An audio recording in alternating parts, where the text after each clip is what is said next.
একটা খুব চমৎকার হাদিস আপনাদেরকে শোনাই আমি। সেটা হচ্ছে রাসূলুল্লাহ সাল্লাল্লাহু আলাইহি ওয়াসাল্লামের কাছে এক যুবক এসেছে। সেই যুবক এসে বলছে, ইয়া রাসূলুল্লাহ, আমার খুব জিনা করতে ইচ্ছা করে, খুব জিনা করতে ইচ্ছা করে। তো রাসূল সাল্লাল্লাহু আলাইহি ওয়াসাল্লাম তাকে দূর দূর করে তাড়িয়ে দিতে পারতেন। নবীজির আশেপাশে সাহাবীরা ছিলেন, তারা তাকে ট্রল করে তারপর হচ্ছে তাকে মেরে ধরে তাড়িয়ে দিতে পারতেন, কারণ সে একটা হারাম কাজ করতে চাচ্ছে, অনুমতি প্রার্থনা করছে। তো রাসূল সাল্লাল্লাহু আলাইহি ওয়াসাল্লাম তাকে কিছুই করলেন না, তাকে বললেন, শোনো, তুমি কাছে আসো।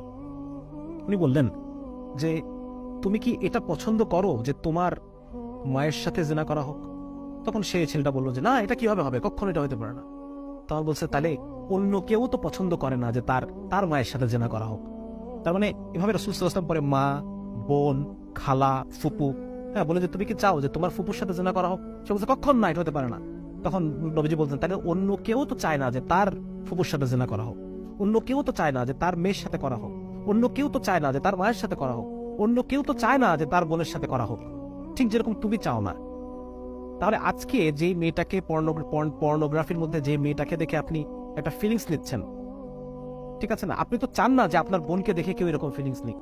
আপনি তো চান না যে আপনার মাকে দেখে, আপনার বোনকে দেখে, আপনার কন্যাকে দেখে, আপনার স্ত্রীকে দেখে কেউ এরকম ফিলিংস নিক। তারপরে আরেকজনও তো সেরকম চায় না। এই মেয়েটারও তো ভাই আছে, এই মেয়েটারও তো বাবা আছে, এই মেয়েটারও তো সন্তান থাকতে পারে। মানে ব্যাপারটা হচ্ছে এইটা যে আমার সাহেব এরকম বলেছিলেন যে যখন কাউকে দেখে অন্তরের মধ্যে এই ধরনের একটা কুপ্রবৃত্তি জাগ্রত হবে, তখন সাথে সাথে সেই জায়গায় নিজের মাহরাম নারীদের কথা কল্পনা করা এবং সাথে সাথে উইথড্র করা।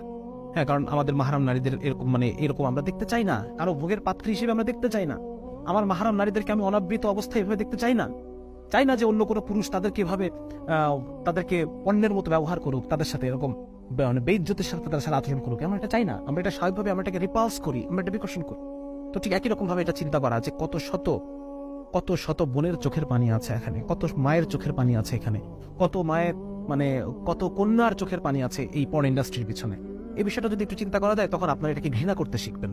আমি জাস্ট এই তুলনাগুলো বললাম রাসূল সাল্লাল্লাহু আলাইহি ওয়াসাল্লামের এই হাদিসের আঙ্গিকে, যে উনি রাসূল সাল্লাল্লাহু আলাইহি ওয়াসাল্লাম আমাদের মাহরাম নারীদের সাথে তুলনা দিয়ে বুঝিয়েছেন যে জিনিসটা কতটা খারাপ, জিনিসটা কতটা অপছন্দনীয়, কতটা নিকৃষ্ট এবং গর্হিত এবং কতটা ঘৃণার্হ এই বিষয়গুলো।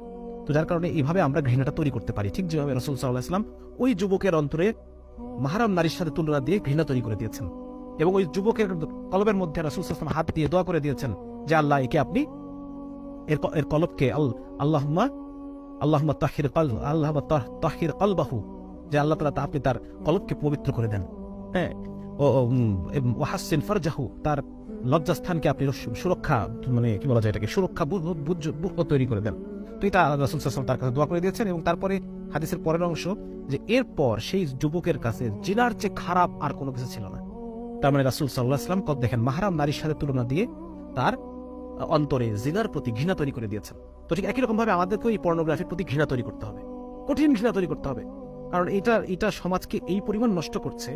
এখন সেদিন আমরা আলোচনা করছিলাম যে এটার ফেসবুকে খুব লেখালেখি হয়েছে যে গুগলে মা লিখে সার্চ দেওয়া যায় না। মানুষ ফ্যান্টাসি করতে করতে এই পর্নোগ্রাফি নিয়ে মানুষটা একটা জায়গায় স্থির থাকে না।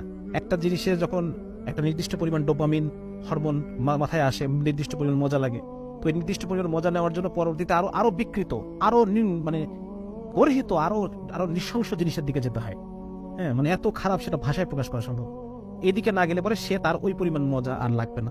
তো যার কারণে মানুষ এখন এই পর্নোগ্রাফির কারণে মানুষ এমন জিনিস নিয়ে ফ্যান্টাসি করে, যেটা আসলে এই মুহূর্তে বলাই সম্ভব না। এত এত এত খারাপ জিনিস নিয়ে তারা ফ্যান্টাসি করে।